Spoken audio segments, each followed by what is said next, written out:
C plus plus programming এর খুবই important একটি লেকচার ভিডিওতে আপনাদের সবাইকে স্বাগতম জানাচ্ছি। আমি আনিসুল ইসলাম।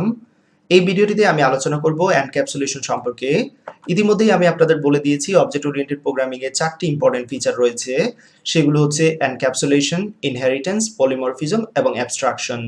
এই ভিডিও টিউটোরিয়ালে আমি এনক্যাপসুলেশন ফিচারটি নিয়ে আলোচনা করব এবং পরবর্তীতে ইনশাআল্লাহ আপনাদের ইনহেরিটেন্স, পলিমরফিজম এবং অ্যাবস্ট্রাকশন সম্পর্কে ধারণা দেব।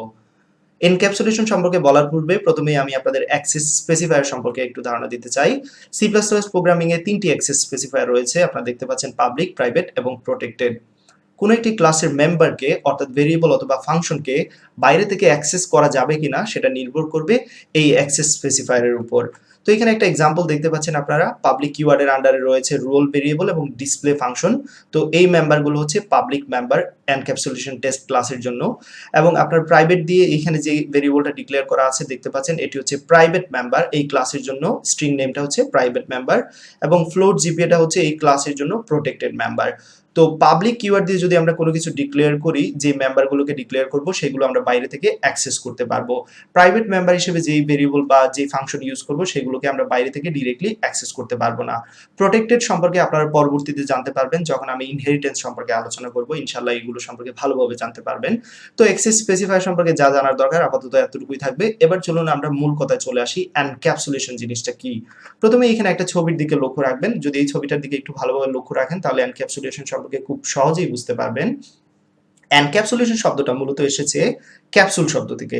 আপনারা বাজারে প্রায় ক্যাপসুল জিনিসটা দেখেছেন, অবশ্যই ফার্মেসিতে দেখেছেন। ক্যাপসুলের মধ্যে কি থাকে? অনেকগুলো মেডিসিন একসাথে থাকে, রাইট? সো এনক্যাপসুলেশন মানে এখানে যেটা বোঝানো হচ্ছে, একটা ক্লাস চিন্তা করতে পারেন। একটা ক্লাস হচ্ছে এনক্যাপসুলেশনের বেস্ট উদাহরণ, কারণ একটা ক্লাসের মধ্যে ভেরিয়েবল এবং ফাংশন অনেকগুলো জিনিস একসাথে থাকে। তাহলে ক্লাস হচ্ছে এনক্যাপসুলেশনের একটা বেটার এক্সাম্পল। কেন এনক্যাপসুলেশনের বেটার এক্সাম্পল? কারণ ক্লাসের মধ্যে ভেরিয়েবল এবং ফাংশন সবকিছু একত্রে একটা প্যাকেজ আকারে থাকে।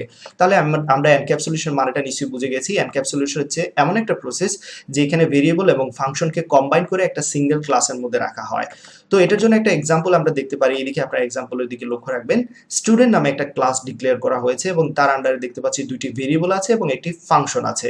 তাহলে এখানে এই ভেরিয়েবল এবং ফাংশনগুলো সবগুলো একটা প্যাকেজ আকারে কার মধ্যে আছে? স্টুডেন্ট ক্লাসের মধ্যে আছে। এটি হচ্ছে এনক্যাপসুলেশন। এখন যদি আমরা মেইন ফাংশন থেকে স্টুডেন্ট ক্লাসের একটি অবজেক্ট ডিক্লেয়ার করি, এখানে দেখতে পাচ্ছেন স্টুডেন্ট S1, তাহলে S1 এর মধ্যে স্টুডেন্ট ক্লাসের যা যা বৈশিষ্ট্য অর্থাৎ আইডি, নেম এবং ডিসপ্লে সবকিছু চলে আসবে এবং এইখান থেকে S1 এর মাধ্যমে আমরা এগুলো অ্যাক্সেস করতে পারবো। তাহলে স্টুডেন্ট ক্লাস কি করতেছে? একটা প্যাকেজ আকারে ভেরিয়েবল এবং ফাংশনকে কম্বাইন করে নিয়ে আসতেছে। তো এটা হচ্ছে এনক্যাপসুলেশন। এনক্যাপসুলেশনের আরেকটি পদ্ধতি আছে যেটি হচ্ছে কোনো একটি ক্লাসের মেম্বারগুলোকে প্রাইভেট হিসেবে ডিক্লেয়ার করা।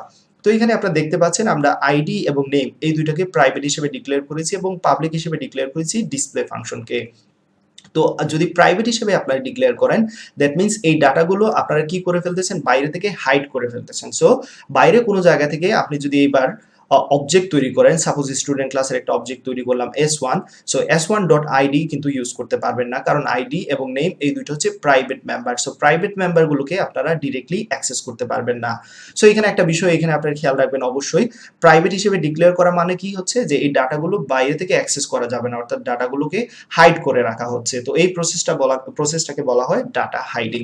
তো এখন প্রশ্ন হচ্ছে প্রাইভেট মেম্বারগুলোকে আমরা কিভাবে ব্যবহার করবো, এবার সেই সম্পর্কে ধারণা দিচ্ছি। তো লক্ষ্য রাখবেন, স্টুডেন্ট নামে একটা ক্লাস ডিক্লেয়ার করেছি এবং এর মধ্যে প্রাইভেট নামে একটা ভেরিয়েবল নিয়েছি, নেম দেখতে পাচ্ছেন, রাইট?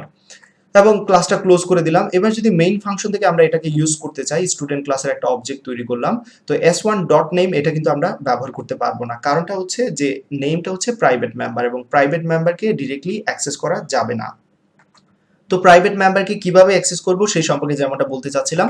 প্রাইভেট মেম্বারকে অ্যাক্সেস করতে হলে অবশ্যই দুইটি মেথড বা দুইটি ফাংশন ব্যবহার করতে হবে। সেটার এবং গেটার ফাংশন ইউজ করতে হবে এবং সেই ফাংশনগুলো অবশ্যই পাবলিক হতে হবে। সো প্রাইভেট মেম্বারকে আমরা ডিরেক্টলি অ্যাক্সেস করতে পারতেছি না, কিন্তু ফাংশনের মাধ্যমে অ্যাক্সেস করতে পারবো। এখানে দেখতে পাচ্ছেন পাবলিক void set name নামে একটা ফাংশন দিয়েছি, অর্থাৎ প্রথমে এই ফাংশনের মাধ্যমে আমরা যেই কাজটা করব, নেম সেট করব। লক্ষ্য রাখবেন এই নেম ভেরিয়েবলের মধ্যে আমরা কি করতেছি, ইউজার যদি এখান থেকে একটা নেম পাঠায় সেটা এক্স এর মধ্যে যাবে এবং সেই নেমটা আমরা এইখানে নেম ভেরিয়েবলের মধ্যে রেখে দেব এবং গেট নেমের মাধ্যমে আমরা এইখান থেকে আমরা নেমটাকে রিটার্ন করে মেইন ফাংশনে পাঠাতে পারবো।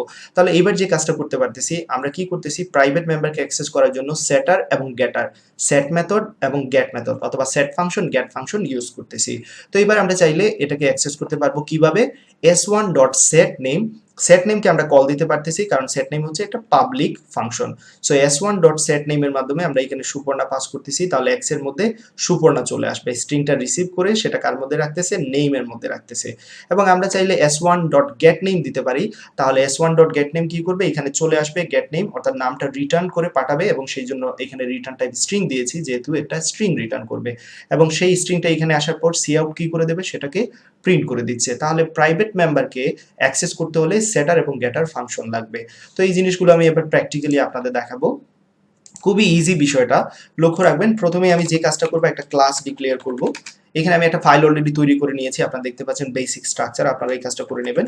স্টুডেন্ট নামে একটি ক্লাস তৈরি করতেছি, এবং এই স্টুডেন্ট ক্লাসে আমি যে কাজটা করব, লক্ষ্য রাখবেন আপনারা, স্টুডেন্ট ক্লাসে প্রথমে যে কাজটা করব, আমি প্রাইভেট একটি ভেরিয়েবল ডিক্লেয়ার করব। সো প্রাইভেট, এবং তার মধ্যে আমি দিয়ে দিচ্ছি সাপোজ আমরা নেম ভেরিয়েবল নিচ্ছি, তাহলে এই নেম ভেরিয়েবলটা কিন্তু প্রাইভেট হিসেবে ডিক্লেয়ার করে দিয়েছি। এবার যদি আপনারা এখান থেকে চান যে আমি তাকে অ্যাক্সেস করব অবজেক্ট তৈরি করে, সেটা কিন্তু ডিরেক্টলি পারবেন না, আমি সেটা দেখাতে চাচ্ছি। সাপোজ আমি এখানে দিচ্ছি s1.name এবং নেমের মধ্যে আমি দিচ্ছি সাপোজ সুপর্ণা। তো আমি এই কোডটা যদি জাস্ট রান করি, আপনারা লক্ষ্য রাখবেন সাথে সাথে এরর দেখাবে, কারণ প্রাইভেট মেম্বারকে আপনি এরকম অবজেক্টের সাথে অ্যাক্সেস করতে পারবেন না। তো যেমনটা বলেছি, আমাদের গেটার এবং সেটার মেথড লাগবে। সো গেটার এবং সেটার মেথড তৈরি করতেছি, অবশ্যই সেগুলো পাবলিক হওয়া লাগবে। সো ভয়েড, প্রথমে আমি সেট করব নেম, সো সেই জন্য সেট নেম নামে একটা মেথড নিয়ে নিচ্ছি বা ফাংশন নিয়ে নিচ্ছি, এবং এর মধ্যে আমি একটা নেম পাঠাবো। সো অবশ্যই এইখানে রিসিভ করতে হবে স্ট্রিংটা, স্ট্রিং সাপোজ আমি এখানে এক্স দিয়ে দিচ্ছি। তো এক্স এর মধ্যে নাম যেটা আসবে সেটা কার মধ্যে রাখবো, আমরা নেম ভেরিয়েবল অর্থাৎ এই প্রাইভেট ভেরিয়েবলের মধ্যে রাখবো। এবার আমরা যে কাজটা করতে পারি, এইখান থেকে আমরা সেট করতে পারবো। সো s1.setName, দেখতে পাচ্ছেন চলে এসেছে। এবার আমি সেট করে দিচ্ছি, পারফেক্ট। তো অবশ্যই আমাকে ডবল কোটেশনের মধ্যে স্ট্রিংটা পাঠাতে হবে। সো এখানে আমি একটা ভুল করেছি, অবশ্যই ডবল কোটেশনের মধ্যে স্ট্রিংটা পাঠিয়ে দিতে হবে, পারফেক্ট। এবার যে কাজটা করব আমরা, এবার যদি কোডটা রান করি কোনো প্রবলেম হবে না, ডেফিনেটলি কোনো প্রবলেম হচ্ছে না, বাট কোনো আউটপুট দেবে না কারণ কোনো আউটপুটের ব্যবস্থা রাখিনি আমি। তো এখন যে ক্লাসটা আছে আপনারা লক্ষ্য রাখবেন, এই যে স্টুডেন্ট ক্লাস, এটাতে আমরা কি করতে পারতেছি, জাস্ট ভ্যালুটা আমরা কি করতে পারতেছি, রাইট করতে পারতেছি। সুতরাং এই ক্লাসটা বর্তমানে রাইটেবল।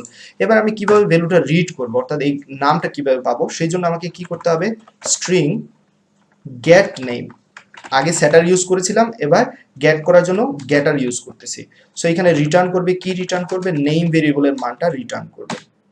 সো এবার এখান থেকে আমি তাকে কল দিতে পারি, এবং কল দেওয়ার সময় অবশ্যই আমি এখানে প্রিন্ট করে দিতে চাচ্ছি। সো s1.getName, তো এখানে গেট নেমকে কল দেওয়া মাত্রই কি হবে, এখান থেকে গেট নেমে চলে আসবে, এবং গেট নেম কি করবে, নেমের ভ্যালুটাকে রিটার্ন করবে, এবং সেই রিটার্ন ভ্যালুটা আমরা কি করে দিচ্ছি, প্রিন্ট করে দিচ্ছি। কোডটা আপনাদের রান করে দেখাচ্ছি, দেখতে পাচ্ছেন পারফেক্টলি কাজ করতেছে। তাহলে সেটার এবং গেটার মেথডের ব্যবহার বুঝতে পেরেছেন, এবং এনক্যাপসুলেশন সম্পর্কে আপনাদের পুরোপুরি ধারণা চলে এসেছে। তো এনক্যাপসুলেশন আমরা কেন ইউজ করি, ডাটাকে আমরা প্রাইভেট হিসেবে রাখতে চাই এবং ডাটাকে প্রোটেক্টেড হিসেবে রাখতে চাই, এই জন্য আমরা এনক্যাপসুলেশন ইউজ করি। এনক্যাপসুলেশন ইউজ করা খুবই সহজ। কিভাবে এনক্যাপসুলেশন ইউজ করবেন, জাস্ট মেম্বারগুলোকে বা ভেরিয়েবলগুলোকে প্রাইভেট হিসেবে ডিক্লেয়ার করে তারপর সেটার এবং গেটার মেথড ইউজ করে সেগুলোকে ব্যবহার করবেন, তাহলেই এনক্যাপসুলেশন অ্যাচিভ করা হয়ে যাবে। এই ভিডিও টিউটোরিয়াল এতগুলো থাকবে, আশা করি এনক্যাপসুলেশন টপিকটা আপনারা ভালোভাবে বুঝতে পেরেছেন। ভালো থাকবেন সবাই, সুস্থ থাকুন, আল্লাহ হাফিজ।